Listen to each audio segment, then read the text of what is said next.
Grab your seats. We'll be getting started.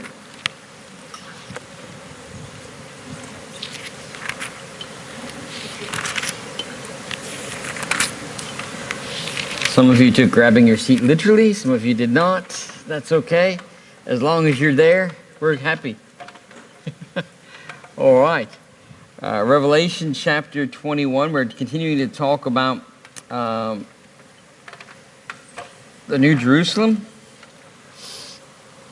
and the new heaven, the new earth. We looked at last time we came together about the interior design, and we talked about the wall and the gates and the foundation stones, the 12 foundation stones.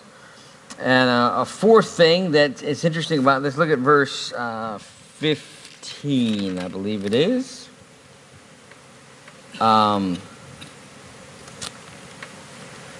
Let's see, in verse 14, and the wall of the city was 12 foundations, and in them the names of the 12 apostles of the Lamb, and he that talked with me had a golden reed to measure the city and gates thereof. Okay, it belongs, I think we already talked about this, right? Because we talked about it was a perfect square.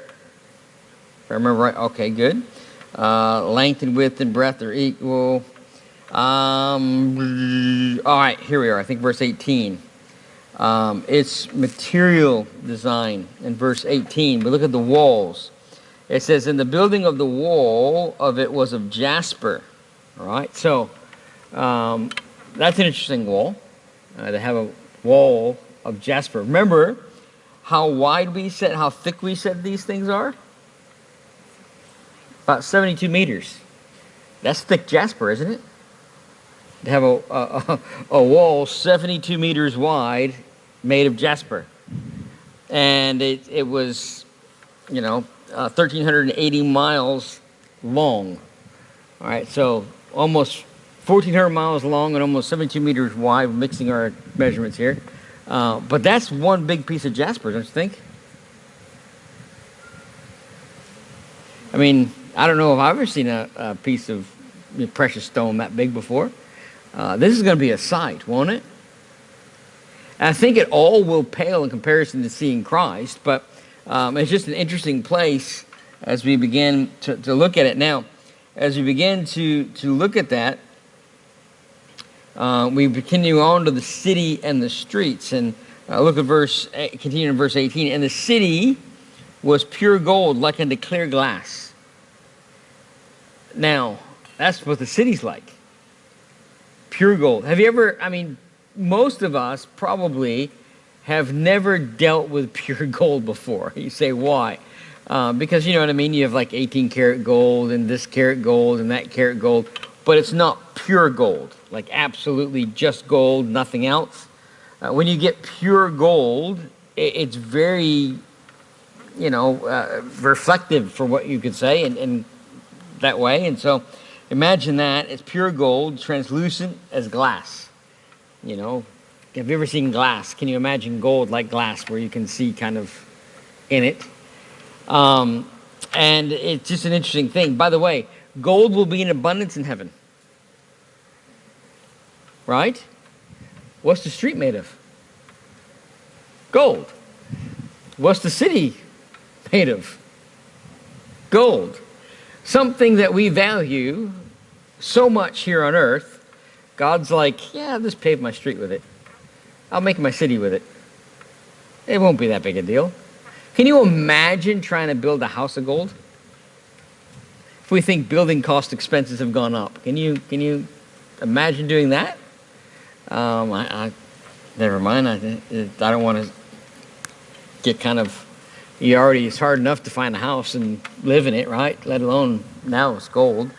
Imagine what the rent would be on that a week. It'd be crazy. Anyways, and so we begin to see that. And now the foundations and great detail is given to the foundations of this city. Look at verse 19. And the foundation of the wall of the city were garnished with all manner of precious stones. The first foundation was jasper. So you got a gate of jasper, and you got the first foundation is jasper. And then you can keep going. The second foundation is sapphire. So the 12, every one of these foundations you're going to find is another precious stone. Now, if you ever dealt with precious stones, what do they do when light hits them? They shine, right? What does gold do, like pure gold do, when light hits it? It shines, it reflects, correct? Even pearl to some degree, like, because remember the gate, each gate is made of pearl, all right? All these things, and if the sun is there, and the sun is the light, and there is no more night, can you imagine the glow off of the city as it's approached? Have you ever been driving in the middle of the day, right as the sun was setting, and as you're coming up a hill and the sun's setting and the sun's in your eyes and you don't have your sunnies on, and everything just kind of goes, you can't see a thing? That is nothing in comparison to the shine that's going to be in this city. And here's the funny thing, we're talking about all of this stuff, but I really am of the belief that when we get there, none of that will matter. We won't even care. You say, why? Because all that will matter is Jesus is there, correct? At least that's all we should matter. There's a lot of things, I keep saying there's a lot of things that we say, well, when I get to heaven, I'm going to walk on the streets of gold. I don't think that's going to be a top priority. Now that I'm reading this, talking about how this is made, it's like, man, wouldn't it be fun to just go around and just kind of like look at all the foundation stones and see what they like? But I'm thinking, when I get there, that's probably not going to be a blip on my mind. If you like stones, good for it. But if I don't think even a geologist who is a Christian will go to heaven and be worried about the stones and where they came from, I think they'll be fine. But anyways, just kind of getting a mental picture. Because I think we don't really have this type of a mental picture of where we'll spend eternity. Oh, we read it, but I don't know about you, but when I read lists of stones, you know the difference between reading it and speed reading? You just kind of go, yep, okay, I went through that. But like reading it and actually looking at it, it's two different things, correct? Don't believe me? Take a quiz on your reading. If you don't read for detail, you probably won't do that well. Anyways, so there we are. This is one of those things that I think we just kind of skim over the tick and say, oh, we've read that chapter. But there's a lot of detail given there about the foundations. Now, as you continue on in verse 21, and the 12 gates were 12 pearls. And so now we're starting to look at the gates, and the gates will be made out of a flawless pearl, and each gate was a singular pearl. Now, if you take the measurements it gives for the gates, the gate is roughly 1,400 miles high.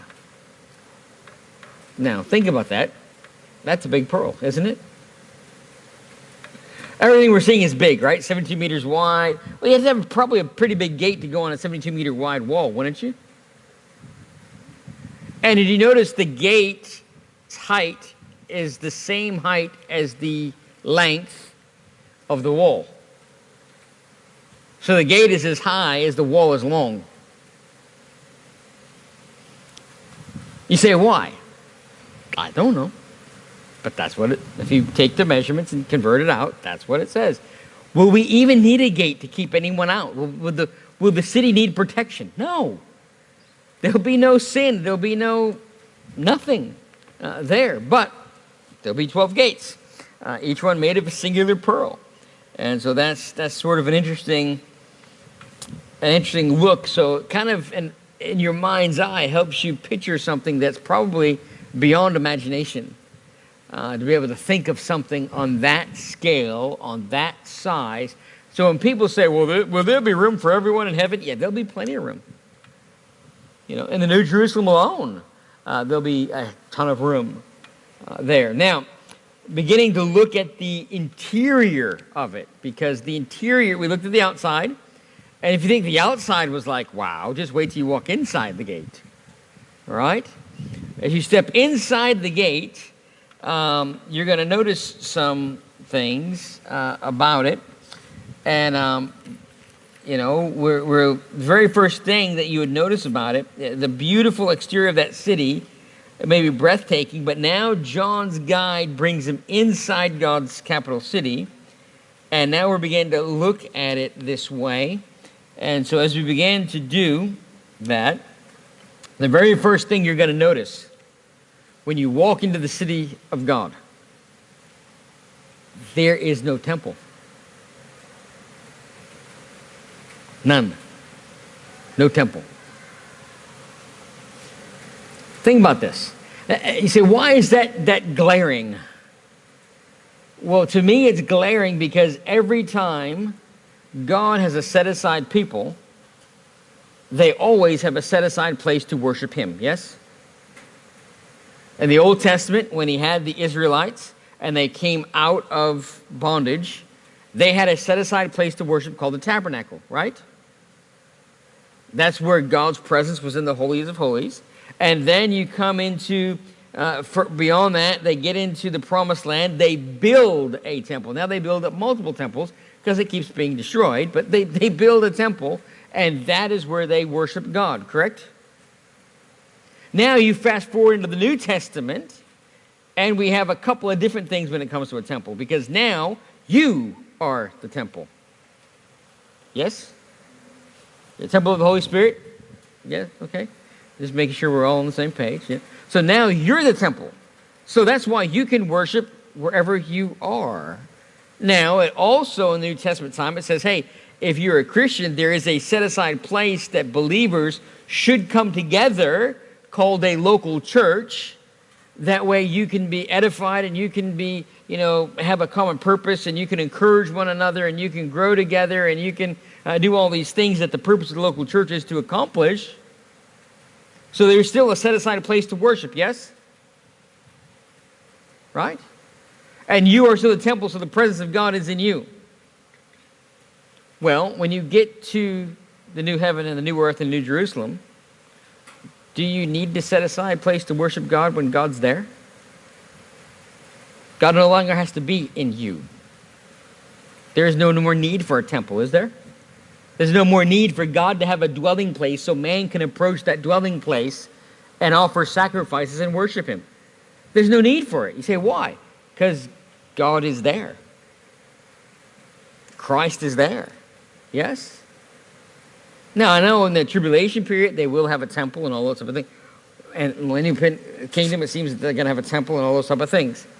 But when you get to the new heaven and the new earth and New Jerusalem, you can search scriptures.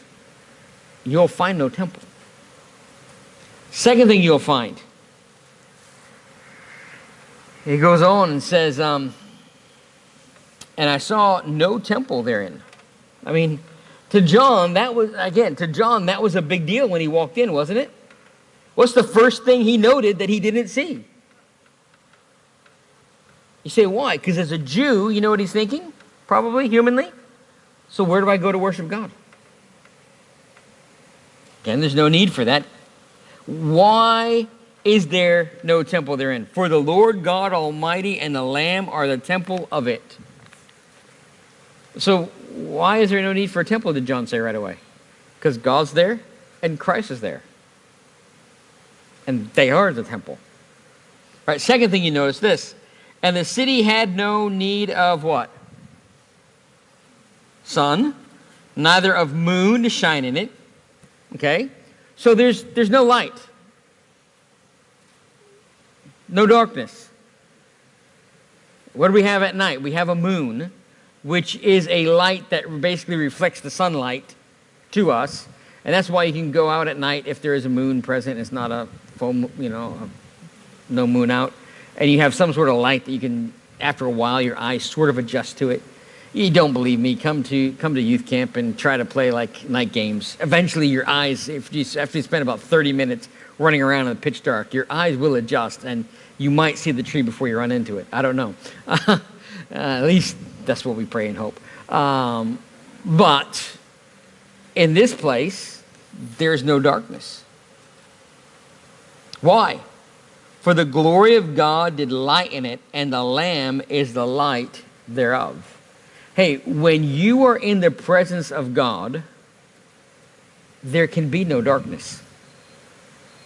His glory just shines. Oh, and the Lamb, not only does God's glory shine, but the Lamb, the Son is the Son. There. So there's no darkness there. That's it. Only day. You ever heard it referred to as one eternal day? That's what it's going to be. There's going to be no night, no darkness. There's absolute equality there.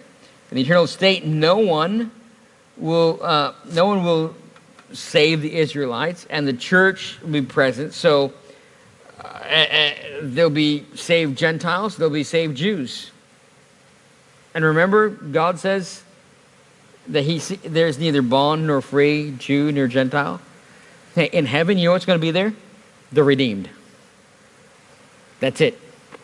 The redeemed. Where? From where? Called out of every tribe, of every kindred, of every tongue, of every nation. The redeemed. That's all that will be there. Won't that be nice? That's it. Yes, I know, for some reason, we as humans like to divide things over certain things. But in God's kingdom, there is the redeemed and there's the non-redeemed. That's it. Everyone is equal at the foot of the cross. Isn't that a wonderful thing? To me, it doesn't matter where you're from, doesn't matter what your past is, doesn't matter anything. Have you accepted Christ or have you not? And so in this city, there'll be true equality. Nowadays, the world is calling for, that we need to be more tolerant and for equality. But it's not really equality, and it's not really tolerance. It's only equality if you agree with them, and it's only tolerant of their beliefs, but not yours. Yet, we as Bible-believing Christians should say, according to the Bible, you have the right to believe what you believe. But here's the problem. You also have the right to accept the consequences for that belief. Simple.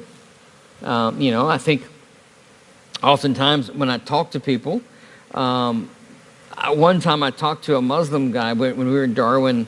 I got a call, and there was Muslims in detention, and they wanted to speak to a Christian minister, and somehow, I don't know how, the only way I think I know is they called the local minister, and the local minister and I were friends. So the local minister called me and said, hey, there's this Muslim family that wants to talk to a Christian minister. Can I send you there? And I went, okay. I'd never done that before. Never been to the detention center before. And I remember sitting down with them, and they were on the table. And the minute I sat down, a very weird thing took place, because the man of the home was there. The rest of everyone grabbed chairs and didn't just sit on that side of the table. They sat around me. You ever get a weird feeling that something is not quite right? I got that one. But anyways, that come to find out after talking to them, getting to know them, that was just cultural. That's just what they did. I was like, okay, whatever. Just be nice, okay? That's all I care.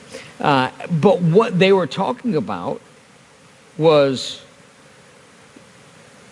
immediately when I sat down, he looked at me and he said, you don't like us, you're against us, and you hate us. And I said, what? You're a Christian minister, aren't you? I said, yeah. And he said, you don't like Muslims, you hate Muslims, and from what I hear in your accent, you'd want to blow us all up. And I went, no, I don't even know you to know if I like you or not. I admit the introduction is a bit weird, and kind of hopefully we can work past that. I said, but I don't hate you. I don't want to blow you up. I would like to just sit down and have a civil conversation with you, because if you have questions about Christianity, I'm more than happy to answer them, and I'm more than happy to ask you questions about Islam. And he just looked at me and said, oh, so you don't hate me? And I'm like, no, I don't hate you. I want to help you. And he went, oh, okay. But you see, on earth now, people automatically think that if you disagree with someone, you hate them. And you don't. I hope not, right? But wouldn't it be nice in this place that we're talking about, there's true equality. Everyone's on the same foot. There's no need for that. There's no divisions. There's no, well, we do it this way, and we eat this food, and we talk this way, and we... No. There's just the redeemed. That's it. And so as we continue on, as we look at this, it's just an interesting time, an interesting place with absolute equality. And there's also continuous access to God. The gates are always open. Nations of them which are saved shall walk in the light, and the king and all those, and the gates of it shall not shut at all by day. You say, well, it won't shut by day. What about by night? Well, I guess not there, because there is no night. So if it won't shut all day and there is no night, what does that mean about the gates? They're always open, yes? And so we see the complete worship there and continuous access there. And there's eternal security there. And there shall be in no wise enter into anything that defileth, neither whatsoever worketh abomination or make a lie, but they which are written in the Lamb's book of life. So the New Jerusalem will be a place of incredible and indescribable beauty. The city will radiate God's glory through the translucent gemstone walls and gemstone foundations and golds and pearls and all those types of things. And it will be a place of peace and joy where the redeemed will live forever in the glory of God's presence, worshiping, serving, and reigning with Him for all of eternity. And what a future awaits us, right? That's pretty exciting. Now, next week we'll continue on and continue looking at different aspects of this. And we're getting close to the end. We're down at the end of chapter 21, so we just have, chapter 22 left to work through the book of Revelation. All right? Now, does anyone have any prayer requests? Prayer requests or